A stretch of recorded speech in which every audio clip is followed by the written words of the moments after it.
여권이 언론에 대해서 징벌적 손해배상을 추진하겠다는 겁니다. 징벌적 손해배상이라고 하면 이건 보통 기업이 잘못했을 때 그 기업이 잘못을 저지른 피해액 정도가 아니라 다시는 그런 악의적 잘못을 하지 못하도록 엄청난 액수의 손해배상을 기업들에게 물리는 것, 이것이 징벌적 손해배상이죠. 그래서 징벌적 손해배상을 도입한다라는 문제를 가지고 기업들이 반대를 해서요, 이 기업에도 지금 이거 아직 도입도 못하고 있는 문제입니다. 이것은 일종의 처벌적 손해배상으로 가해자가 피해자에게 악의를 품고 비난받아 마땅한 무분별한 불법 행위를 했을 때 민사재판에서 가해자에게 엄청난 액수의 징벌을 가할 목적으로 손해배상을 시켜가지고 실제로 가해자가 완전히 파산하게 만드는 그런 형벌적 입장을 가지고 있습니다. 이것은 다분히 보복적인 내용이 포함되고 있는 거죠. 그런데 여당이 이번 주에 징벌적 손해배상 제도를 가짜 뉴스 언론 등에 동원해서 하겠다. 이거는 미쳐도 보통 미친 부분이 아니라는 겁니다. 보통 이거는 어떤 기업에 대응을 이렇게 하는가 하면 개천이나 저수지 등의 오염 물질을 기업이 방출시켜 가지고 그 지역의 주민들을 갖다가 많이 건강을 해치게 하거나 죽게 하거나 이런 일이 발생했을 때, 내지는 뭐 담배에 아주 안 좋은 성분을 갖다가 알면서도 방치하고 담배를 계속 팔아가지고 많은 불특정 다수가 그런 문제를 당했을 때, 아니면 차에 뭐 브레이크에 문제가 있는 줄 알면서도 회사가 차 브레이크를 갖다가 리콜을 하거나 이러지 않고 계속 팔아오면서 많은 사고를 일으켜 사람을 죽였다. 이런 기업이 사실상의 사람 등을 대상으로 살상하는 범죄 행위를 저질렀을 때나 징벌적 손해배상을 하는 겁니다. 그런데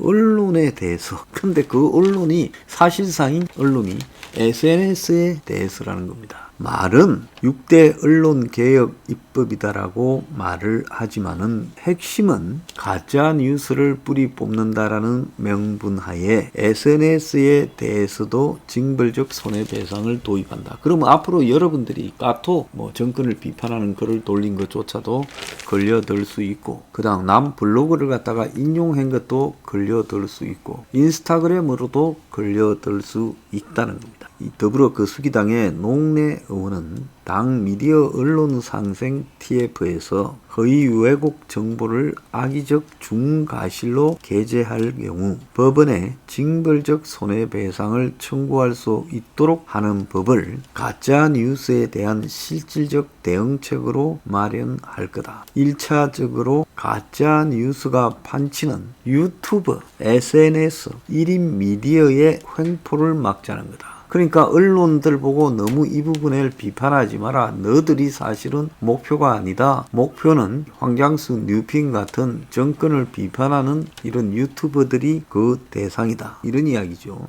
그래서 언론도 허위 왜곡 정보를 악의적 고의적으로 피해를 입히게 되면 언론도 책임을 져버린 것으로서 징벌적 손해배상이 필요하지만은 징벌적 손해배상 대상에 언론이 포함되는지 여부는 여러 해석이 있는 만큼 이 당의 TF가 회의를 통해 정하겠다. 그러니까 언론도 넣으려고 생각하는데 너들은 빼줄 수 있으니까 입만 다물어라. 지금 딱 이런 이야기 아니겠습니까? 그래서 허위, 왜곡, 정보 확대, 유통, 재생산에 가장 큰 역할을 하고 언론의 유통시장을 독점하는 포탈에 대해서도 장응하는 책임을 부과하는 입법을 통해 악의적인 가짜 뉴스를 원천 차단하겠다. 자, 이거는 포탈에 올라오는 뉴스는 이미 검열이 다 돼서 포탈 뉴스를 언급하는 게 아니라 포탈에서 퍼지는 블로그나 카페의 글을 의미하는 거겠죠.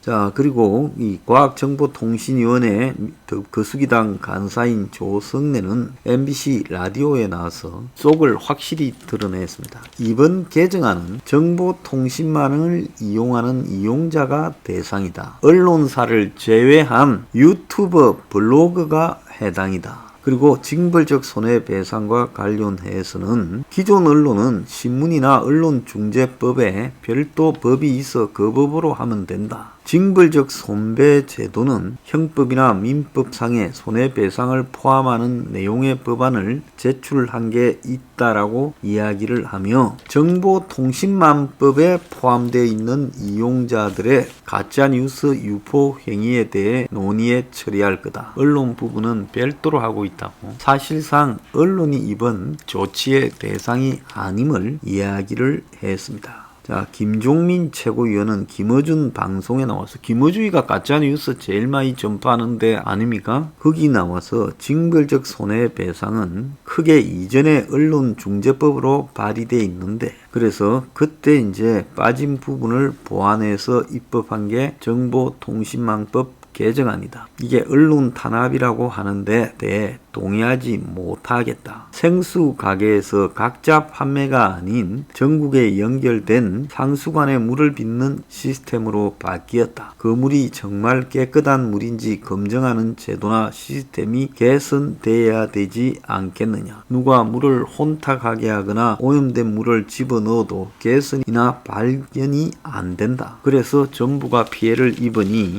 이걸 찾아내어서 징벌적 보상을 해야 된다. 그 반쯤 죽이겠다는 거죠. 자, 그래서 거수기당이 이 법이 1차적으로 유튜버와 SNS 1인 미디어 횡포를 막고자 하는 거다. 근데 요즘 뭐 블로그나 이런 거는 별로 힘이 없으니까 사실상 유튜버를 겨냥한 가짜뉴스 징벌적 손해배상 제도라는 겁니다. 지금 이 내용에 보면 유튜버 등이 다른 사람의 명예를 훼손했을 경우 손해액의 3배까지 배상을 청구할 수 있게 하는 게 주요 내용이라는 거예요. 상임위에 계류 중인 윤영찬 의원 안에는 징벌적 손해배상이 빠져 있는데 민주당 당 차원에서 징벌적 손해배상을 이번 주에 회의를 해서 확실히 집어넣겠다. 그러니까 갑자기 등장한 겁니다. 이 말은 뭐냐? 유튜버들 입을 다 막아버리겠다. 한국에서 가짜 뉴스를 가장 많이 이야기하는 사람이 문가리고 김어준이고 유시민이 아닙니까?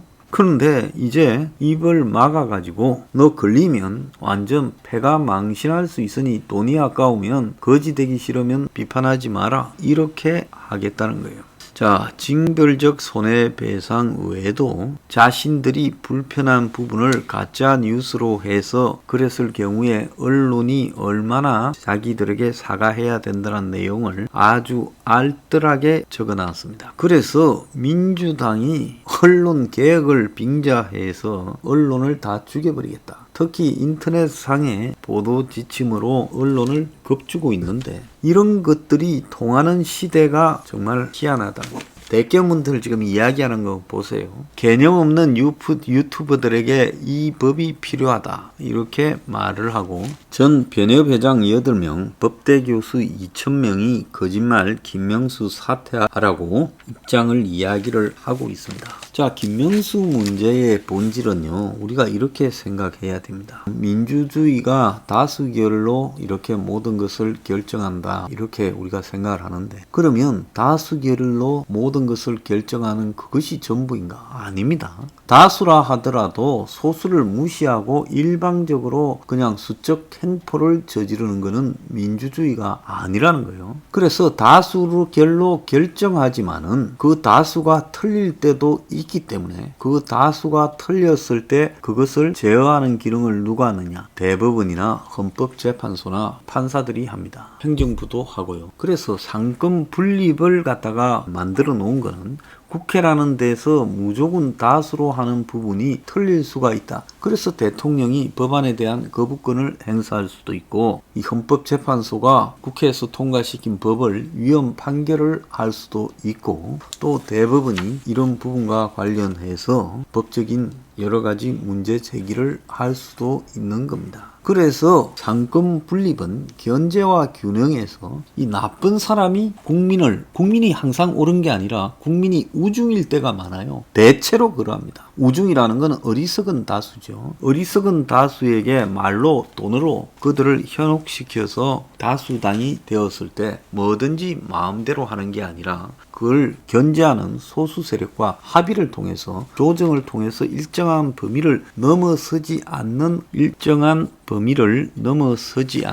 서로 민주주의의 틀에서 용인하는 한도 안에서 다수결을 할 수 있다는 거예요. 그래서 이런 다수결의 빈잔 횡포에 대해서 그걸 견제할 수 있는 기능이 사법부입니다. 그런데 사법부가 이렇게 썩어 문드러져서 다수결을 가진 사람이 마음대로 판사를 탄핵할 수 있도록 하는데 사법부의 수장이 협조를 해줬다면 이건 사법부가요 권력의 개가 된 거죠. 사법부의 수장이요. 그러면 이쯤 되면 김명수는 버티는 게 아니라 집에 가야 되고요. 대한민국 민주주의가 매우 심각한 상황에 도달해 있다는 부분에 대해서 국민들이 정말로 우중으로서 독재를 불러일으키지 않으려면 이쯤에 커다란 자각을 해야 된다는 겁니다. 이 사태를 바라보면서도 국민이 예사롭게 국회에서 다수결로 판사 탄핵할 수도 있지 무슨 문제가 있겠냐. 지금 대깨문들 다 그래 생각하잖아요. 그래서 대깨문이라는 사람들은 솔직히 말하면 정상적인 국민이 아니라 독재의 전위대 역할로 전락해버린 한마디로 이 나라 민주주의를 망치는 사람들로 이미 돼버렸다는 겁니다. 그래서 이런 부분을 감안을 할 때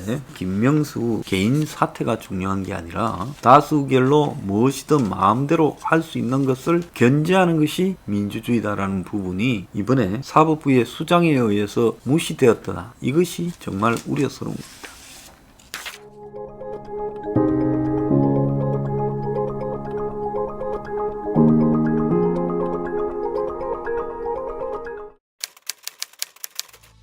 We